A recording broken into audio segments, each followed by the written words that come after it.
Bismillah. Assalamualaikum warahmatullahi wabarakatuh. Salam sehat, salam literasi. Kita malam ini akan coba bahas tentang bahasa Melayu. Lebih jelasnya tinjauan prasejarah bahasa Melayu.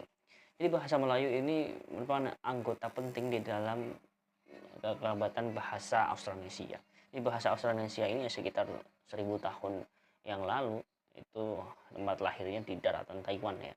Yang kemudian secara dia menyebar ke arah selatan melalui Filipina.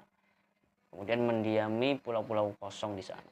Pun dia juga menyebar ke arah barat di mana berjumpa dengan manusia purba lainnya begitu. Jadi kalau kita mau melihat bagaimana hegemoni bahasa Austronesia ini, kita bisa melihat dari kemiripannya dari mulai pesisir benua Afrika bahkan sampai ke benua Amerika, tepatnya di Madagaskar bahkan sampai ke Pulau Paska. Nah, pun bahasa Austronesia ini berada di puncak-puncak gunung vulkanik yang bersalju di pulau-pulau Pasifik tentunya. Nah, bahasa Melayu termasuk kerabat besar dari berbagai bahasa. Dan ini baru disadari ketika bahasa Eropa tiba di Asia Tenggara. Bagaimana tidak ketika Hotman di tahun 1603 itu menemukan persentuhan antara bahasa Madagaskar dengan bahasa Melayu di Asia Tenggara.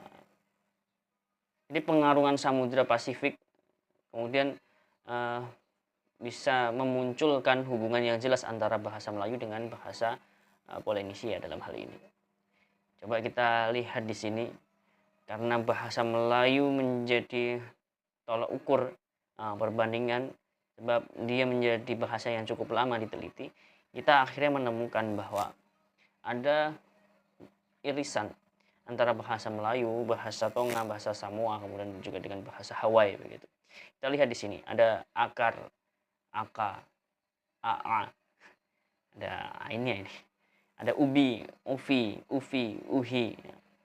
Di bahasa Melayu ada api, bahasa Tonga ada afi, bahasa Samoa ada afi, bahasa Hawaii ada ahi. Kemudian ada apa ini? Dengar di dalam bahasa Melayu. Jadi ongo, longo, lono. Cukup jauh ya. Ada dua di bahasa Melayu, kemudian di bahasa Tonga menjadi ua, bahasa Samoa menjadi lua, bahasa Hawaii menjadi lua. Nah, tentu ini sudah melalui bahan uji coba oleh para peneliti bahasa ya.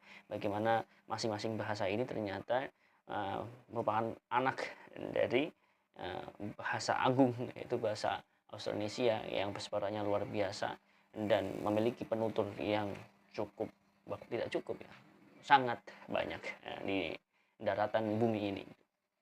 Kemudian bahasa Melayu jelas merupakan turunan bahasa Austronesia purba itu. Dimulai sebagai satu dari beberapa varian bahasa yang saling berhubungan erat dan digunakan di Kalimantan Barat. Di Kalimantan Barat ini, di sini ada yang dari Kalimantan Barat, ternyata menjadi seluk beluk bagaimana bahasa Melayu ini terbentuk mulanya. Ya, pola pemukiman yang kemudian memudahkan dalam hal transaksi, baik itu kesenian, kemudian hasil bumi, tradisi. Inilah yang kemudian mengangkut bahasa di dalamnya. Jadi orang-orang pedalaman, kemudian juga orang-orang yang kemudian sibuk di lautan, ini berjumpa di tempat di mana bahasa Melayu ini bermula begitu. Jadi bagaimanapun persebaran ini merupakan capaian teknologis ya, yang kemudian setaraf dengan sepupu bahasa pengarung samudra. Tidak ada lain ya, ini bahasa Polinesia ya, yang semula mendiami Samudra Pasifik yang luas. Jadi, tetapi teknologi yang sebenarnya dari pemindahan bahasa Melayu purba harus dihubungkan dengan baik peranan budaya maupun hubungan kritis antara budaya dunia dan masyarakat kepulauan Austronesia.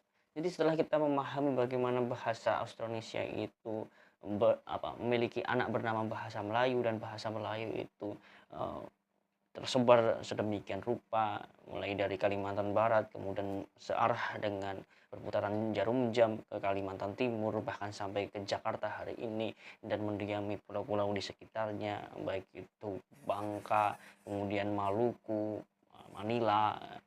Ya, ternyata juga tidak boleh kita lupakan bagaimana bahasa Melayu ini bersentuhan dengan bahasa-bahasa dunia lainnya, seperti misalnya bahasa India, dengan dibuktikan banyaknya penemuan di misalnya Kalimantan Barat, ditemukan adanya tembikar di sana, kemudian ada timbunan patung Buddha di sana. Nah, sebetulnya ini yang kemudian harus kita mencermati bagaimana secara filologis ini sangat bernilai, yakni menghubungkan antara penyebaran bahasa Melayu dan hubungan khusus tentang hal-hal yang sudah ada di zaman terdahulu.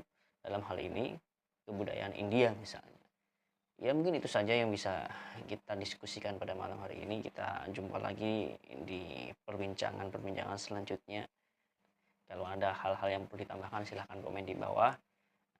Jika bermanfaat silahkan di share, di like.